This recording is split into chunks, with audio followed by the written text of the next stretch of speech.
Je n'aurais jamais imaginé qu'une nuit puisse tout changer. Je n'aurais jamais pensé que quelque chose qui semblait si simple, si inoffensif, puisse me laisser dans un état d'épuisement complet, incapable de bouger sans douleur. Mais la vie a une manière cruelle d'enseigner des leçons, celles qui restent gravées dans votre mémoire, refusant d'être oubliées. Je m'étais retrouvée dans cette situation en pensant que j'avais le contrôle, en croyant que je savais ce que je faisais.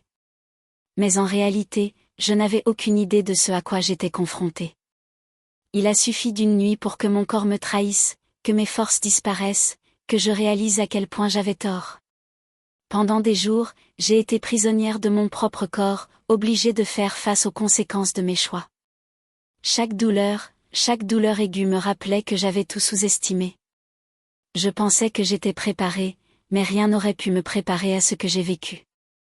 Et maintenant, alors que je me tenais sur mes jambes tremblantes, essayant de retrouver la force que j'avais perdue, j'étais sûre d'une chose, c'était une leçon que je n'oublierai jamais. Un avertissement que je porterai avec moi pour toujours. Tout a commencé avec mon voisin de 50 ans, Monsieur Benson. Ce n'était pas n'importe quel voisin. Il vivait à côté depuis aussi longtemps que je me souvienne. Homme grand et bien bâti, aux cheveux grisonnants et aux yeux perçants, il se comportait avec la confiance tranquille de quelqu'un qui avait vu beaucoup de choses dans la vie, mais qui choisissait d'en parler peu. Contrairement aux autres hommes du quartier, qui se rassemblaient devant leur domicile pour discuter de politique ou de matchs de football, Monsieur Benson était différent. Il était réservé, toujours réservé. Il ne se livrait jamais à des commérages, n'élevait jamais la voix et ne causait jamais de problèmes. Lorsqu'il n'était pas au travail, il était chez lui, parfois à arroser ses plantes, d'autres fois à lire un journal sur son porche. Son épouse, une infirmière, voyageait fréquemment pour son travail, restant parfois absente pendant des semaines. Les gens en parlaient souvent à voix basse, spéculant sur ce qu'il faisait dans son absence, mais personne n'avait jamais rien de concret à dire. Si M. Benson avait des secrets, il les gardait bien cachés. Malgré sa nature calme, il était très apprécié. C'était le genre d'homme qui vous saluait d'un signe de tête au lieu de mots, qui aidait à porter des sacs lourds pour les voisins âgés sans qu'on le lui demande, et qui n'hésitait jamais à donner un coup de main en cas de besoin. Pour cette raison, je ne m'étais jamais senti mal à l'aise avec lui. Alors, quand il m'a appelé ce soir-là, juste au moment où le soleil se couchait et que le ciel prenait une teinte orange foncé, je n'ai pas hésité à m'arrêter. Sa voix était calme, presque chaleureuse, alors qu'il s'appuyait légèrement contre son portail, me regardant avec une expression que je ne parvenais pas à déchiffrer. « Pouvons-nous parler une minute ?» J'ai hésité une seconde. Ce n'était pas dans son genre d'entamer des conversations aléatoires, mais j'ai écarté cette pensée et me suis dirigée vers lui, inconsciente du fait que ce moment allait tout changer. Je me suis arrêtée net et me suis tournée vers lui, curieuse de savoir ce qu'il avait à dire. Monsieur Benson n'était pas du genre à engager des conversations sans raison, et le sérieux de sa voix m'a fait y prêter attention. Bien sûr, Monsieur Benson, dis-je en offrant un sourire poli. Quel est le problème ? Il expira profondément, passant une main dans ses cheveux grisonnants, comme s'il cherchait les mots justes. Ses yeux, habituellement fixes et illisibles, contenaient cette fois quelque chose de différent, quelque chose de plus doux, mais délibéré. Ma femme est absente depuis un moment, commença-t-il, sa voix comportant une pointe de lassitude. Ça a été un peu solitaire. Il fit une pause, laissant les mots s'attarder dans l'air entre nous. La rue était calme, le seul son provenant d'une radio lointaine diffusant dans l'enceinte d'un voisin. J'acquiesçai lentement, attendant qu'il continue, ne comprenant pas encore où allait cette conversation. Je me demandais, dit-il, la voix légèrement plus basse, si tu pouvais me tenir compagnie pendant un petit moment. Il y avait quelque chose dans la façon dont il le disait, à la fois décontracté et déterminé, comme s'il y avait réfléchi avant de m'approcher. J'ai ressenti un petit changement dans l'atmosphère, mais avant de pouvoir l'assimiler complètement, il a ajouté, « Je serai prêt à t'offrir quelque chose en retour. » Ses yeux rencontrèrent alors les miens, soutenant mon regard pendant une seconde de plus que d'habitude. Le sens de ses paroles devint clair à ce moment-là. Mon souffle se coupa légèrement, mon esprit parcourant les possibilités. ce n'était pas seulement une conversation qu'il recherchait, c'était autre chose. Il hésita un moment, regardant autour de lui comme pour s'assurer que personne n'était à portée de voix. Les lampadaires clignotaient faiblement, projetant de longues ombres sur le trottoir. Une brise fraîche fit bruisser les feuilles du manguier près de sa porte. Et, pendant une brève seconde, le seul bruit entre nous fut le bourdonnement lointain des crayons. Puis, comme pour prendre sa décision, il fit un pas en avant et se pencha légèrement. « J'ai juste besoin que quelqu'un soit là, dit-il, sa voix maintenant plus basse, presque conspiratrice.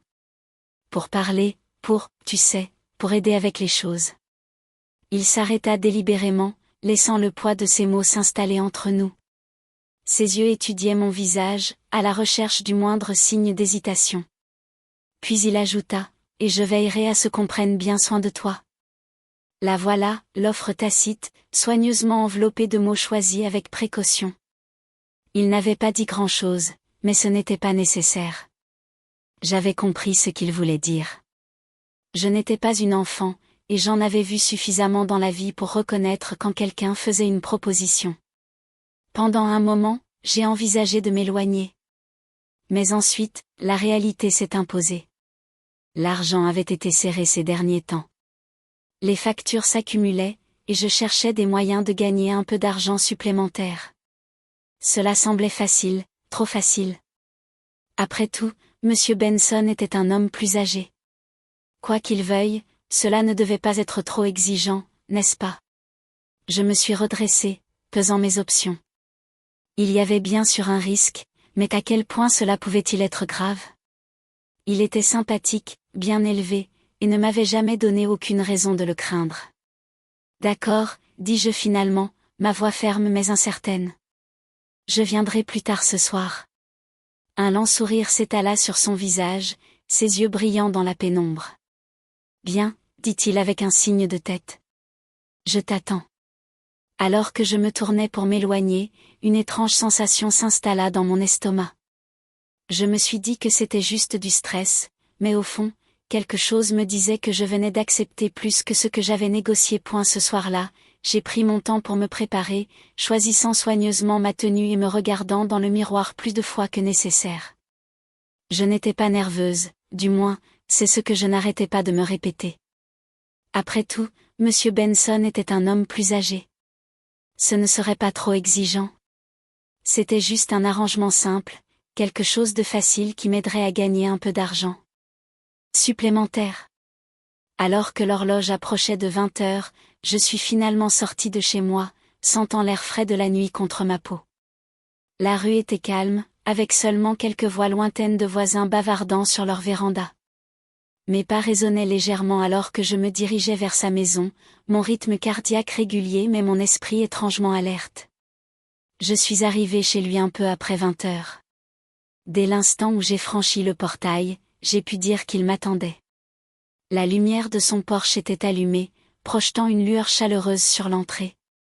La porte était légèrement entr'ouverte, comme s'il avait vérifié quand j'arriverais. J'ai frappé doucement, et presque immédiatement, il est apparu à la porte avec un petit sourire. « Juste à l'heure », dit-il en s'écartant pour me laisser entrer. En entrant, j'ai remarqué qu'il avait tout préparé. La table à manger était dressée avec des assiettes de plats fumants et une bouteille de vin ouverte à côté de 2 verres. Une douce mélodie flottait dans l'air, provenant d'une vieille radio dans un coin. L'éclairage était faible, mais pas trop sombre, juste assez pour créer une atmosphère intime. Il était clair qu'il y avait réfléchi. Il l'attendait avec impatience. « Tu dois avoir faim, » dit-il en désignant la table. « Viens, mangeons d'abord. » J'ai hésité brièvement, puis j'ai hoché la tête et je me suis assise.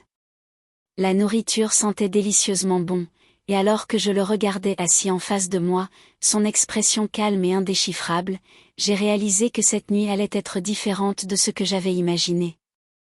Je me suis installée sur ma chaise, et nous avons commencé à parler. Au début, cela ressemblait à n'importe quelle conversation ordinaire. Monsieur Benson a parlé de sa jeunesse, de la façon dont il avait été un jeune homme agité, plein d'ambition et d'aventure. Il m'a raconté ses voyages, les rêves qu'il avait faits avant que la vie ne l'installe dans la routine. Sa voix était douce et ferme, et je me suis retrouvée entraînée dans ses paroles. Ensuite, il a parlé de sa femme. Son ton changea légèrement, une trace de tristesse s'insinuant dans sa voix. Il a admis que leur mariage n'avait pas toujours été facile. C'est une bonne femme, dit-il en faisant tournoyer le vin dans son verre, mais elle est à peine là. Et quand elle l'est, c'est comme si nous étions des étrangers vivant sous le même toit. J'ai hoché la tête, ne sachant pas quoi dire. Il y avait une solitude dans ses yeux, un désir tranquille que je n'avais jamais remarqué auparavant. Pendant qu'il parlait, il m'a servi un verre de vin. J'ai hésité un instant avant de le prendre. La première gorgée était douce, riche et chaude, se répandant dans mon corps comme une douce étreinte. Au fur et à mesure de la conversation, le vin coulait aussi.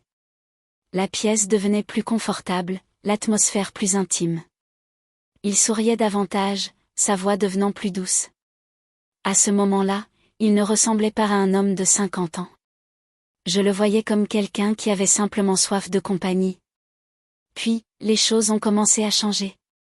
J'avais supposé qu'en raison de son âge, il serait lent, doux, peut-être même hésitant. J'avais pensé que ce serait quelque chose de facile, quelque chose dont je pourrais m'éloigner sans trop y penser. Je n'aurais pas pu me tromper davantage. Monsieur Benson n'était pas faible. Il n'était pas lent. Il n'était pas fatigué. Tout ce que j'avais supposé à son sujet était complètement faux. Au lieu de cela, il était fort, plus fort que je ne l'avais jamais imaginé. Sa force n'était pas seulement physique, mais quelque chose de plus profond, d'inébranlable. Ses mains, fermes et stables, semblaient détenir un pouvoir indéniable, comme si elles pouvaient plier le monde à sa volonté. Chaque mouvement qu'il effectuait était calculé, précis et implacable. Il n'y avait aucune hésitation, aucune incertitude en lui. Il bougeait avec détermination, chaque action motivée par une énergie qui semblait illimitée. J'ai vite réalisé que j'étais dépassée. Cela ne ressemblait en rien à ce à quoi je m'attendais. J'avais pensé que ce serait bref, peut-être même doux. Après tout, c'était un homme plus âgé. N'aurait-il pas dû être plus lent, plus faible? Mais non, il n'était ni l'un ni l'autre de ces choses. La nuit s'éternisait, chaque instant se fondant dans le suivant. Les minutes me paraissaient des heures, et à chaque seconde, je devenais plus sûr que j'avais commis une terrible erreur. Il n'y avait aucun moyen de l'arrêter ni de le ralentir. Il avait le contrôle, et je ne pouvais rien faire d'autre que suivre. Mon corps, que je pensais capable de gérer cela, m'a rapidement trahi. Mes forces se sont estompées, mon énergie s'est épuisée, et tout ce que je pouvais faire, c'était endurer.